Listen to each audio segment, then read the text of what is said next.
दोस्तों नमस्कार। आज हम बात करने वाले हैं वो कुछ महत्वपूर्ण वन वर्ड सब्स्टिट्यूशन की, जो आपके एसएससी, टीजीटी, पीजीटी और जितने भी इंग्लिश से ओरिएंट एग्ज़ाम होते हैं उनमें सब में आपको जो है बहुत ही मदद करेंगे। ये बहुत इम्पोर्टेंट वन वर्ड सब्स्टिट्यूशन है, इसलिए आप इसको ध्यान से देखें। आइए शुरुआत करते हैं। पहला है इसमें a society of learned people, means विद्वानों की मंडली को इंग्लिश में एकेडमी कहते हैं। ये होता है a society of learned people, एक शिक्षित लोगों की मंडली एकेडमी कहलाती है दोस्तों। अगला है ए man who learns an art for pleasure, एक व्यक्ति जो एक कला अपने सुख के लिए सीखता है उसको बोलते हैं ए व्यवसायी, मीन्स ए मैच्योर। अगला है the life history of a person written by himself, स्वयं के द्वारा लिखी गई लाइफ हिस्ट्री आत्मकथा कहलाती है दोस्तों, जिसको इंग्लिश में ऑटोबायोग्राफी बोलते हैं। Next, the life history of a person written by another, जो लाइफ हिस्ट्री किसी और के द्वारा लिखी जाती है दोस्तों उसको जीवन चरित्र मीन्स बायोग्राफी बोलते हैं।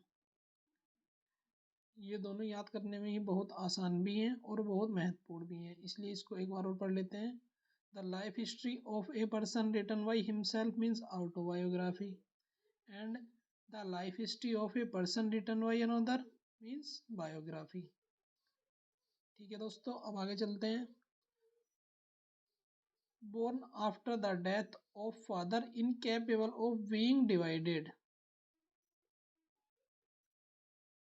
दोस्तों देखते हैं ध्यान से। Born after the death of father means अपने पिता की मृत्यु के बाद जन्म लेना पोस्थोमस कहलाता है, मरणोपरांत पोस्थोमस।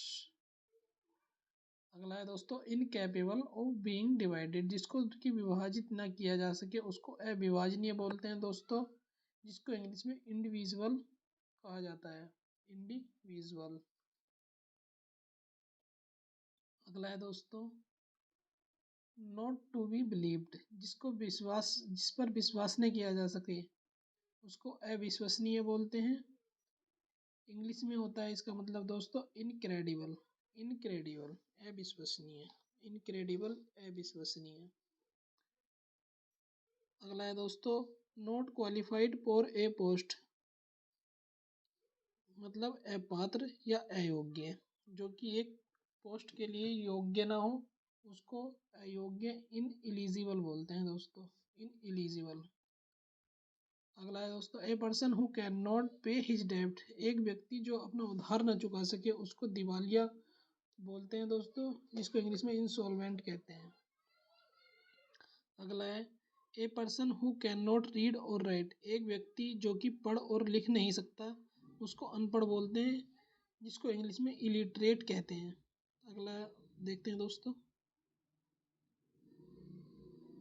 A person who does not eat meat, एक व्यक्ति जो कि मांस वगैरह नहीं खाता है उसको शाकाहारी, जिसको इंग्लिश में वेजिटेरियन कहते हैं, बोलते हैं सर दोस्तों। नो लॉन्गर इन यूज़, जो कि लंबे समय से प्रयोग में ना आया हो या प्रयोग में न हो उसको अप्रचलित बोला जाता है, जिसको इंग्लिश में ऑब्सोलीट बोलते हैं। ऑब्सोलीट, सही प्रोनाउंसिएशन यही होगी, ऑब्सोलीट। आगे देखते हैं in which neither party wins, दो पार्टियों में से अगर किसी की भी विजय ना हो तो वहाँ पर ड्रॉन वाली स्थिति पैदा हो जाती है दोस्तों, जिसको अनिर्णित स्थिति बोलते हैं। In which neither party wins means draw. अगला है दोस्तों for which no salary is paid, for which no salary is paid, वह कार्य जिसके लिए कोई भी वेतन नहीं दिया जाता है उसको अवैतनिक बोलते हैं, जिसको इंग्लिश में ऑनोरेरी बोला जाता है दोस्तों, ऑनोरेरी। ऑनोरेरी यहाँ पर एच साइलेंट होता है और ओ को प्रोनाउंसिएशन किया जाता है, ओ का प्रोनाउंसिएशन किया जाता है। अवैतनिक मीन्स ऑनोरेरी। अगला है दोस्तों ए लिस्ट ऑफ बुक्स, इसको हिंदी में सूची पत्र कहते हैं और इंग्लिश में कैटलॉग बोला जाता है। A list of books means catalogue. A man who does not make mistake, एक वह व्यक्ति जो कि गलती नहीं करता है या गलती न करने वाला व्यक्ति इनफॉलिबल बोला जाता है दोस्तों। इनफॉलिबल, वह व्यक्ति जो कभी गलती नहीं करता हो, इनफॉलिबल। असेंबली ऑफ हियरर्स, श्रोतागण मीन्स, असेंबली मीन्स एक समूह, हियरर्स मीन्स सुनने वालों का, सुनने वालों का एक समूह जिसको श्रोतागण कहते हैं। ऑडियंस बोला जाता है दोस्तों इसको, ऑडियंस, ऑडियंस, हाँ जी audience. One who takes the bright side of a thing, एक वस्तु की ब्राइट साइड को देखना मतलब किसी से किसी प्रकार की आशा करना।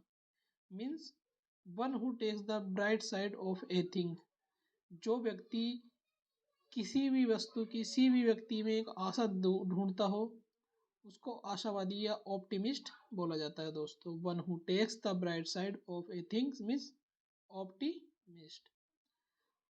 अगला है one who takes the dark side of a thing, इसके विपरीत वही हमें बता रहे हैं। One who takes the dark side of a thing, वह व्यक्ति जो नकारात्मक चीज़ों को देखता है मतलब निराशावादी होता है, इसको इंग्लिश में बोलते हैं pessimist. One who takes the dark side of a thing means pessimist. अगला देखते हैं दोस्तों।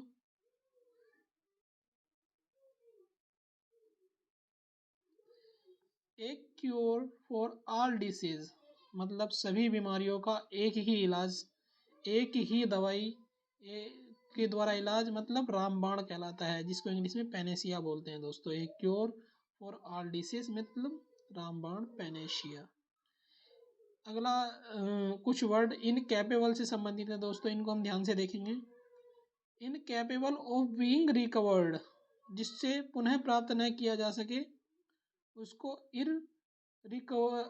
इररिकवरेबल बोलते हैं। सॉरी दोस्तों बोलने में प्रॉब्लम हुई, इररिकवरेबल। इसको एक बार और देख लेते हैं दोस्तों।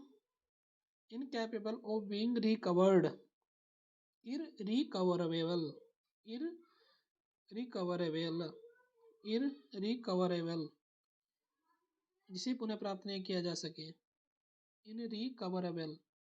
इनकैपेबल ऑफ बीइंग डिस्ट्रॉयड, जिसे नष्ट न किया जा सके, indestructible, indestructible. Incapable of being defended, जिसकी रक्षा न की जा सके उसको इंग्लिश में इनडिफेंसिबल बोलते हैं दोस्तों। इनकैपेबल ऑफ बीइंग डिफेंडेड, जिसकी रक्षा न की जा सके, इनडिफेंसिबल। इनकैपेबल ऑफ बीइंग सीन, जिसको देखा ना जा सके उसको अदृश्य बोलते हैं, इनविजिबल, इनविजिबल दोस्तों।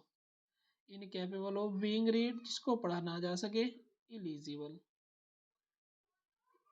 अगला देखते हैं दोस्तों। इनकैपेबल ऑफ बीइंग डिफीटेड, जिसको कि जीता ना जा सके या जिसको हराया ना जा सके, अपराजित बोलते हैं जिसको, जिसको पराजित कभी पराजित नहीं कर सकते उसको इनकैपेबल ऑफ बीइंग डिफीटेड बोलते हैं। इसका इंग्लिश में अर्थ होता है इनविंसिबल, इनविंसिबल।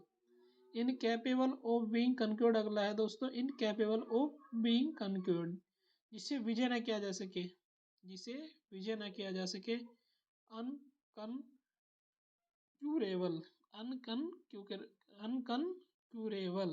अनकन्क्यूरेबल।